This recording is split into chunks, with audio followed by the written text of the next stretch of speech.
Hello and welcome. My name is Gilbert and today I'll give you an overview of maternal health.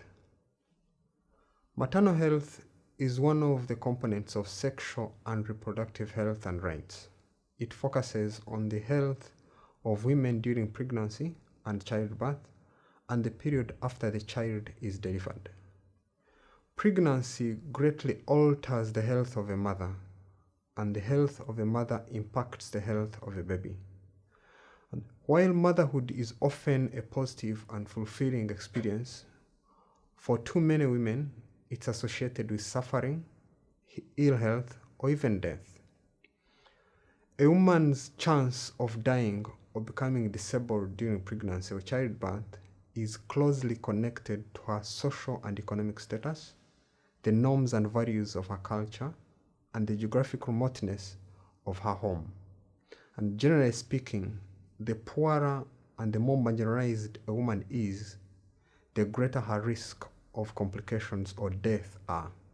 In fact, maternal mortality rates reflect disparities between wealthy and poor countries more than any other measure of health. For example, a woman's lifetime risk of dying as a result of pregnancy or childbirth is 1 in 39 in sub-Saharan Africa. Compare this with 1 in 4,700 in industrialized countries.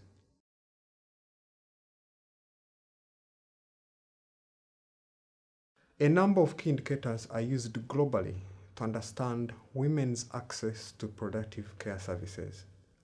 These indicators are a reflection on the quality of health for a particular society or a country. We'll go through these one by one, starting with maternal mortality. The World Health Organization defines maternal mortality as the death of a woman while pregnant or within 42 days of termination of pregnancy, irrespective of the duration and the site of pregnancy, from any cause related to or aggravated by the pregnancy or its management, but not from accidental or incidental causes. But because accidental deaths are excluded from this definition, the term pregnancy-related death has been introduced. It is defined as the death of a woman while pregnant or within 42 days of termination of pregnancy, irrespective of the cause of death. In 2013, about 289,000 women died of complications during pregnancy or childbirth. This is an equivalent of 789 deaths every day. Most of the complications leading to death develop during pregnancy, but mothers are also at risk during and after childbirth. Pre-existing complications before pregnancy can also be worsened during pregnancy. There are a few major types of complications that account for nearly 75% of all maternal deaths. The most dangerous of these is severe bleeding that is responsible for more than a quarter of all maternal deaths. Bleeding may happen at any time during pregnancy or childbirth, but women are most at risk after childbirth. After childbirth, women are also vulnerable to various types of infections, especially if the child is delivered under unsanitary conditions. It is very common for pregnant women to develop high blood pressure during pregnancy, and when not managed appropriately, a convulsive disorder called eclampsia can lead to complications and even death.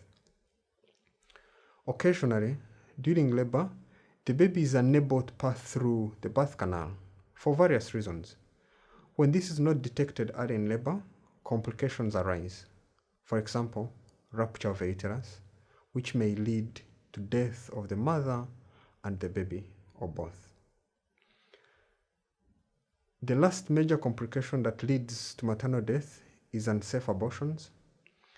In many countries, abortion is illegal or unaffordable. As a result, it is frequently done by untrained providers without necessary skills, or it's carried out in an environment without minimum medical standards. Most of these deaths can be avoided. The necessary medical interventions exist and are well known, but key obstacles still hinder pregnant women from accessing quality maternal health care in different communities around the world. The second key indicator of maternal health is contraceptive prevalence.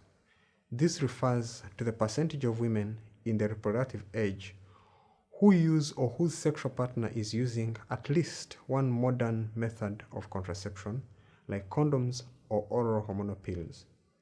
The use of contraception allows for appropriate child spacing, which will give the mother time to recover from the stresses of pregnancy and breastfeeding and be healthy enough to carry another pregnancy. And it reduces the number of unplanned pregnancies.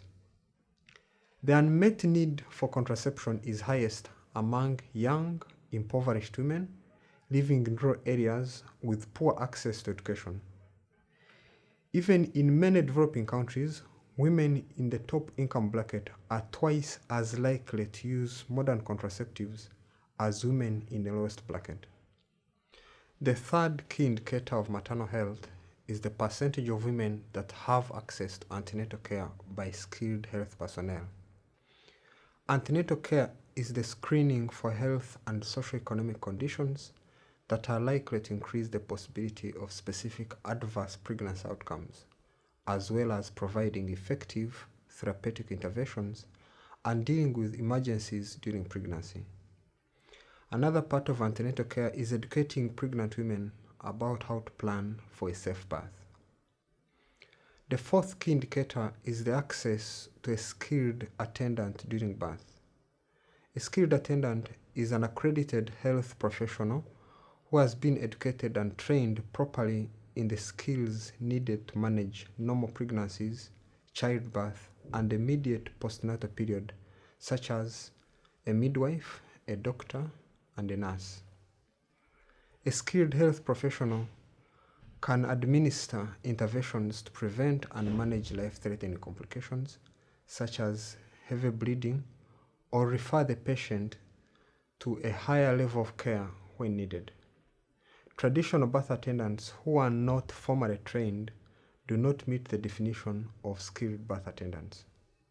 The presence of a trained healthcare worker during delivery is critical in reducing maternal death.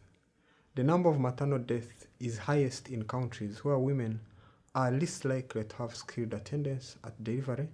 Therefore, the single most critical intervention for safe motherhood is to ensure that a skilled birth attendant is present at every birth and that transport is available to a referral facility for obstetric care in case of emergency. The last key indicator that we will talk about today is postnatal care.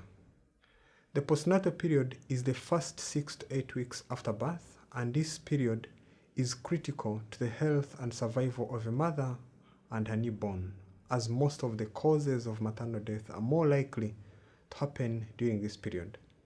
And the lack of postnatal care is also a missed opportunity to promote healthy behaviors.